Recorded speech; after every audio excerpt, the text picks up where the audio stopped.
আমার ছেলে যে বছর আমার ছেলে কোরআনে হাফেজ ছিল, আমার ছেলেকে তারা মায়েরা শুধু মারাই খেলতে অনেক দাঁতি সবগুলো লোকে দিয়া পড়ে দিয়া খোঁচায় খোঁচায় মারছে। আমার ছেলের কথা মনে হলে আমার এখনই খুব খারাপ লাগে। আমার ছেলে 2006 28 অক্টোবর লক্ষ্মীবিটার তাণ্ডবে শহীদ হয়েছেন।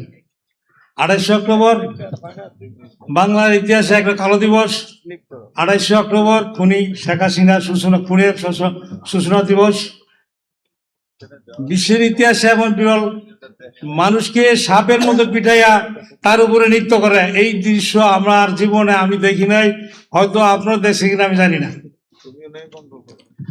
আমার ছেলে তামিল মাদ্রাসা থেকে 11তম শ্রেণী করছে থাকিলে, তারপরে সে ঢাকা কলেজ থেকে ঢাকা কলেজে ভর্তি হওয়ার পরে দ্বিতীয় বর্ষে সেই 28 অক্টোবর শহীদ হয়েছে। এই শেখ হাসিনা শুধু মারিয়াই ক্ষান্ত নাই, সে লাশ চুরির জন্য ব্যস্ত ছিল। 28 অক্টোবর রাত 9টা বাজে আমার দুই ছেলে ডাক্তার মামুন আর ছোট ছেলে ইঞ্জিনিয়ার সুজন, তারা মাঠে গেল বাথরুম মাঠে গিয়ে তা পায় নাই, না পাওয়ার পরে ঢাকা মেডিকেল গেল, ঢাকা মেডিকেল গিয়েও দেখা লাশ পায় নাই, জুম করে ঢুকতে দেয় না। যেখানে লাশ রাখা হয় আমার বড় ছেলে সার্টিফিকেট কার্ড দেখাইলো যে আমি এই কলেজের ছাত্র, মেডিকেলের ছাত্র, পরে তাকে ঢুকতে দিল গিয়ে থেকে যে আমার ছেলে ওখানে। 28 অক্টোবর কথা বলে বলে আমার মনে অত্যন্ত দুঃখ লাগে।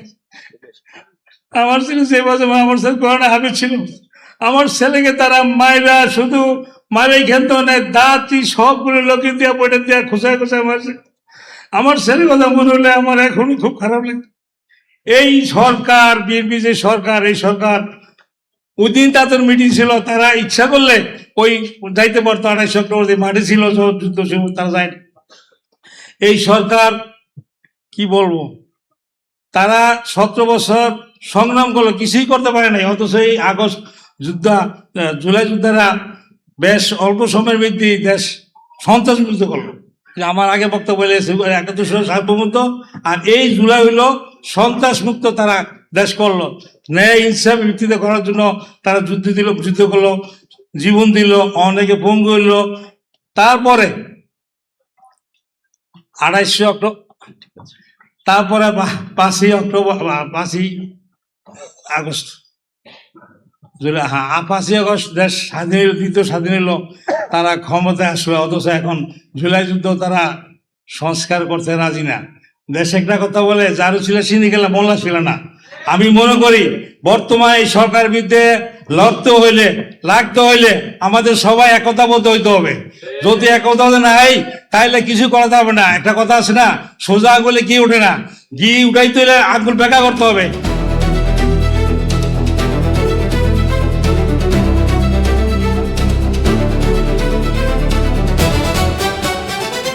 দিনাজপুর টিভি, মানুষের জীবনের কথা বলে।